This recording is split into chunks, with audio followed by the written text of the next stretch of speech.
अगर माइक्रोन्यूट्रिएंट्स की डेफिशिएंसी है वो लेने से बिल्कुल प्रीमेच्योर ग्रेइंग जो है उसको रोका जा सकता है और वापस बाल काले हो सकते हैं। बिल्कुल मोस्टली जो कमर्शियली अवेलेबल हैं वो परमानेंट डाइज हैं। परमानेंट डाइज ऑक्सीडाइज कर देते हैं आपके हेयर को। बालों को अब एंटीऑक्सीडेंट्स देने हैं। आपके शैम्पूज ऐसे होने चाहिए जो कि फोर्टिफाइड होने चाहिए with vitamin C, vitamin E. नाजरीन, खूबसूरत स्याह और घने बाल हर किसी की ख्वाहिश होती है, लेकिन इन बालों का ख्याल कैसे रखा जाए। लेकिन बालों में सबसे बड़ी जो इम्पोर्टेंट और मसले वाली चीज़ होती है कि बाल बहुत जल्द उम्र से पहले सफ़ेद हो जाते हैं, जिसकी वजह से काफ़ी परेशानी का बायस बनती है ये चीज़। एक हालिया रिसर्च आपके साथ शेयर करें जिसके मुताबिक दुनिया भर में 23% लोगों के बाल 30 साल की उम्र से पहले सफ़ेद होने लगते हैं और पाकिस्तान में ये शरह 18% के करीब है। मगर सवाल ये कि क्या वक्त से पहले बालों का सफ़ेद होना रोका जा सकता है या फिर कोई ख़ास इलाज है जो कि इस मसले को हल कर सकता है। तो नाजरीन, इसी पर गुफ्तगू करने के लिए इस वक्त हमारे साथ स्टूडियो में गेस्ट मौजूद हैं। मारूफ डर्मेटोलॉजिस्ट हैं कंज़ा आफ्ताब साहिबा। बहुत शुक्रिया आपके वक्त का। कंज़ा, ये जो सफ़ेद बाल उम्र से पहले आ जाते हैं, बहुत सारी बच्चियों के लिए मजबूरी का बायस बनते हैं कि वो भाई डाई की तरफ चली जाएं। तो मुझे ये बताइए, ये ग़ज़ा में कोई चीज़ की कमी है या आबो हवा में किसी चीज़ की कमी है, क्यों आते हैं ये? अच्छा जी, इसमें देखें बहुत सारी कॉजेज़ हैं। इसकी कुछ 100 से ज़्यादा कॉजेज़ हैं प्रीमेच्योर ग्रेइंग ऑफ हेयर की। उसमें कुछ रिवर्सिबल कॉजेज़ हैं जिनको हम ठीक कर सकते हैं, ट्रीट किया जा सकता है। लेकिन इसमें ज़्यादातर कॉजेज़ जो हैं वो नॉन ट्रीटेबल हैं या रिवर्सिबल नहीं हैं। जिनके हो गए हैं सफ़ेद, उनके हो गए हैं। जिनके हो गए हैं अगर तो रिवर्सिबल कॉज में आता है, जैसे कि अभी आपने बात की कि ग़िज़ा में अगर कुछ चीज़ों की कमी है, जैसे जिंक की, सेलेनियम, कॉपर और फॉलिक एसिड की अगर कमी है, बाज़ औक़ात विटामिन डी की डेफिशिएंसी से भी प्रीमेच्योर ग्रेइंग ऑफ हेयर हो जाती है। तो ये सारी चीज़ें ट्रीटेबल हैं। तो हमारी बच्चियों में ख़ास तौर पे ग़िज़ा की कमी होती है आजकल। तो हम क्योंकि बहुत सारे माइक्रोन्यूट्रिएंट्स नहीं ले रहे होते अपनी ग़िज़ा में, हमारी बहुत डाइवर्स ग़िज़ा नहीं है। हम सिर्फ रोटी कार्बोहाइड्रेट्स पे ज़्यादा गुजारा होता है, रोटी चावल पे चल रहे होते हैं। तो अगर माइक्रोन्यूट्रिएंट्स की डेफिशिएंसी है तो वो लेने से बिल्कुल प्रीमेच्योर ग्रेइंग जो है उसको रोका जा सकता है और वापस बाल काले हो सकते हैं। बिल्कुल इसी तरह कुछ ऑटोइम्यून डिजीज़ हैं, जैसे कि गिलर्ड का मसला है, थायराइड के प्रॉब्लम्स या पर्नीशियस एनीमिया, ख़ास किस्म की खून की कमी होती है। अगर उनको पूरा कर दिया जाए तो बाल वापस काले होना शुरू हो जाते हैं। इसी तरह स्ट्रेस एक बहुत इम्पॉर्टेंट फैक्टर है। अगर स्ट्रेस को रिलीव किया जाए इस तरह से तो उससे भी बाल होते हैं। और जेनेटिक्स इस तरह के होना जिससे आपके बाल सफ़ेद हो जाएं, क्या इसको रिवर्स किया जा सकता है या ये तो बिल्कुल भी नहीं छिड़ सकता? बिल्कुल रिवर्स नहीं किया जा सकता, लेकिन मैं आपको बताऊं कि अभी लेटेस्ट बहुत सारी चीज़ें आ रही हैं।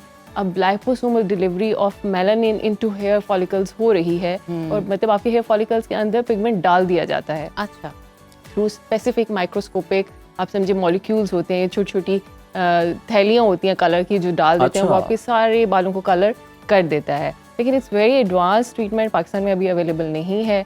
दुनिया में भी अभी मुतारिफ कराया जा रहा है, लेकिन जब वो कॉमन हो जाएगा तो ये कोई मसला नहीं। अच्छा डॉक्टर खान साहब, हमें ये बताएं कि जैसे आपने बताया कि बहुत सारी रीजंस हैं और आप जो 100 रीजंस हैं, वजूहात हैं, उन पे तो काबू नहीं पा सकते। पाकिस्तान के अंदर सबसे ज़्यादा क्या रीज़न है बाल सफ़ेद होने की? सबसे ज़्यादा ग़िज़ाई किल्लत, ग़िज़ाई कमी जो है आपकी, माइक्रोन्यूट्रिएंट्स डेफिशिएंसीज जो कि आपके नॉर्मल रोटी चावल में नहीं होता। जैसे हमने जिंक की बात की, विटामिन डी की बात की या फॉलिक एसिड है, इन सब की कमी को पूरा करने के लिए आपको बाहर से लेना पड़ता है। या तो आपको फोर्टिफाइड आटा खाना पड़ेगा या फिर आपको इसकी स्पेसिफिक मेडिकेशंस लेनी पड़ेंगी।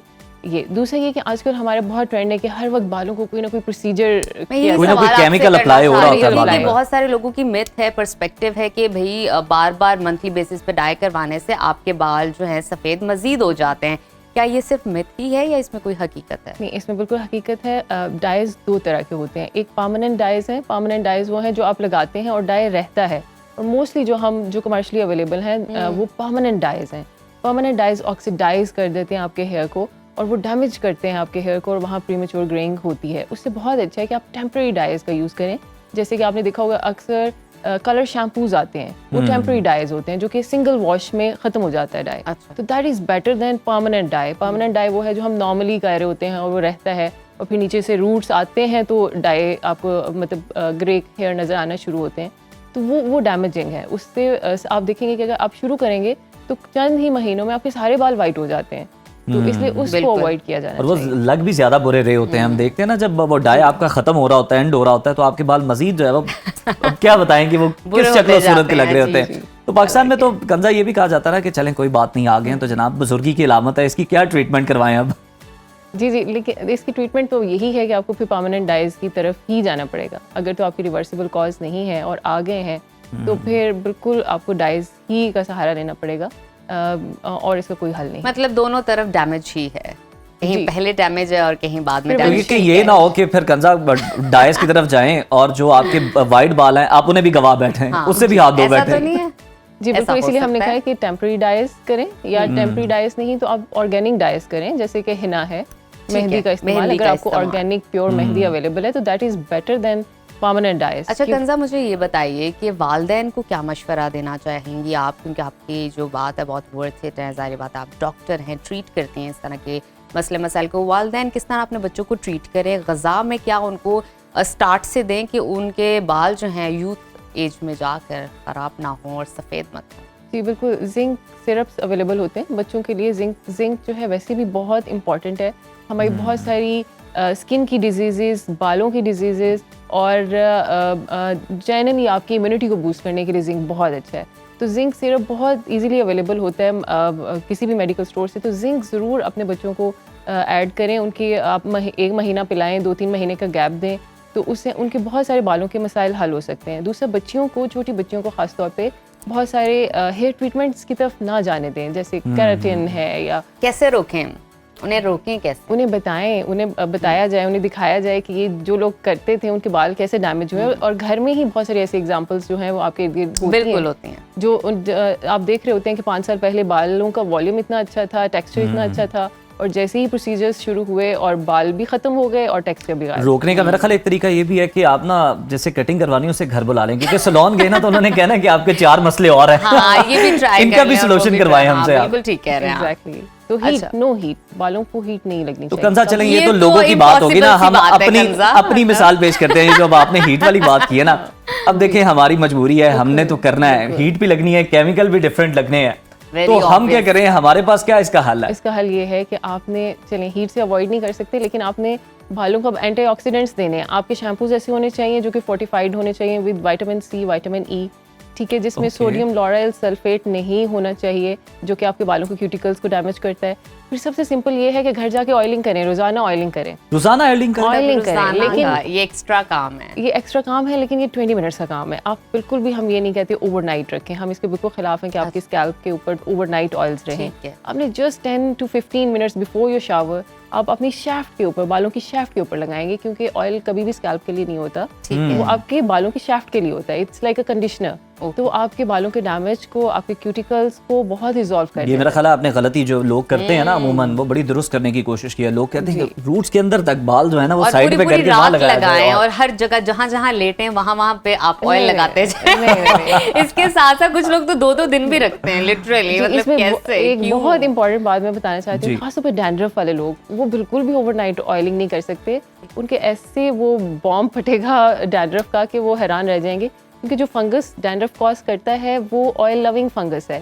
तो उसने उसको ऑयल दे दिया आपने 2 रातें, तो बस फिर 2 महीने पसंदीदा आप खुराक मिल गई तो वही है। अच्छा जी। डॉक्टर कंसा, हमें कुछ अच्छे शैम्पू भी बताएं जिसमें ये सारी चीजें मौजूद हों, जिस तरह से आप जिक्र कर रही थी, तो आप उनके बारे में भी कोई बताएं कि विंटर्स हैं, इसमें बहुत ज्यादा नुकसान होता है बालों का, कोई मेडिकेटेड इस तरह की चीजें आप हमारे साथ बताएं, हमारे नाजरीन के साथ शेयर करें। मेडिकेटेड बहुत सारी अवेलेबल होती हैं। अब मैं कमर्शियल नेम्स तो नहीं बताऊंगी, लेकिन आप जाएं, आप उस जो शैम्पू फॉर्मूला उसमें वो हो बस। हाँ, ऑयल होता है, उसमें जाके इंग्रेडिएंट्स पढ़ें। आपको पता होना चाहिए कि आपके स्कैल्प पे जो चीज़ लग रही है उसमें क्या क्या क्या है।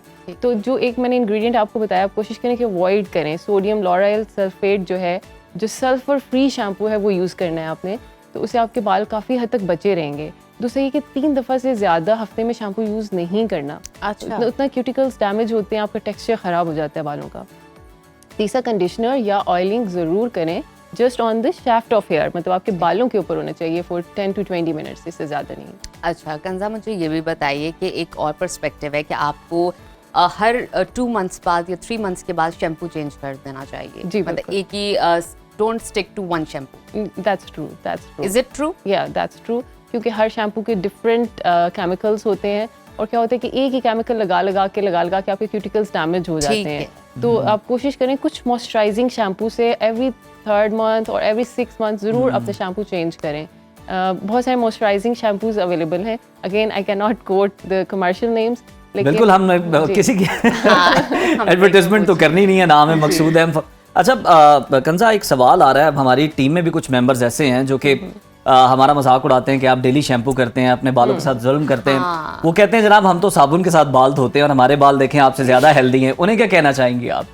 जी जी बिल्कुल, शैम्पू ज़रूरी नहीं है, आपने किसी भी चीज़ से स्कैल्प वॉश करनी है तो अब देखें साबुन के अंदर भी वो सर्फेक्टेंट्स मौजूद हैं जो आपके स्कैल्प को साफ कर सकते हैं। अच्छा, और मतलब बालों वो जो को कहते हैं वो ठीक है, वो ठीक है बिल्कुल। और आपके जो बाल हैं, जो शैफ्ट्स हैं बालों की, लंबे वाले बाल, उनको शैम्पू की ज़रूरत नहीं होती, उनको जस्ट कंडीशनर चाहिए। बड़ी आपने बात की। अच्छा, और कंजा एक उसको चीज नहीं और भी होती बता है, दें, ठीक है। वो उन्हें मेरा ख्याल है टीम को जवाब तो मिल गया होगा जो ये जानना चाह रहे थे। मतलब आपके बालों में केमिकल लग गया, आप किसी इवेंट पे गए हैं और आपने केमिकल लगाया बालों पे, ब्लो ड्राई किया है, तो आप उस केमिकल को किस तरह से निकाल सकते हैं? अब आपने ऑयलिंग करनी है तो उससे पहले आप किस तरह से वो केमिकल रिमूव कर सकते हैं अपने हेयर से? अच्छा जी, इसमें देखें कुछ लगाने से तो हमेशा डैमेज होंगे। जैसे कुछ कट डाउन मटेरियल्स होते हैं, आपको पता है डाई करने से पहले वो कट करते हैं, आपके हेयर को ब्लीच करते हैं, तो वो तो इट्स ऑलवेज नेगेटिव। अब किस तरह से निकाल सकते हैं? अब रिसेंटली आए हैं कुछ ऐसे सप्लीमेंट्स आए हैं जिसमें कैटालेज है। कैटालेज इज़ एन एंजाइम जो आपके बालों में जितने केमिकल्स होते हैं, चाहे हेयर डाई से आ रहे हैं या आपके प्रोसीजर से आ रहे हैं, वो उनको रिमूव कर देता है। तो आपने ऐसे सप्लीमेंट्स लेने हैं जिसमें कैटालेज हो, वो भी मार्केट में अवेलेबल हैं, कमर्शियल नेम्स हैं उसमें भी। आपने जस्ट देखना है कि बालों के ऐसे सप्लीमेंट्स जिसमें कैटालेज एंजाइम हो, वो अगर आप यूज़ करेंगे तो अगर आप प्रोसीजर्स कराते भी हैं तो बालों का डैमेज आप कम कर सकते हैं। बिल्कुल ठीक, ये तो बड़ी आपने अहम बातें हमें बताई हैं। बहुत सारी ऐसी बातें थी जिसका हमें भी नहीं पता था, तो डेफिनेटली हमारे नाज़रीन को भी नहीं पता होगा। बहुत शुक्रिया, एक्सपर्ट को तो पता होगा ना। थैंक यू कंजा, आपकी मौजूदगी का हमेशा हमें फायदा होता है।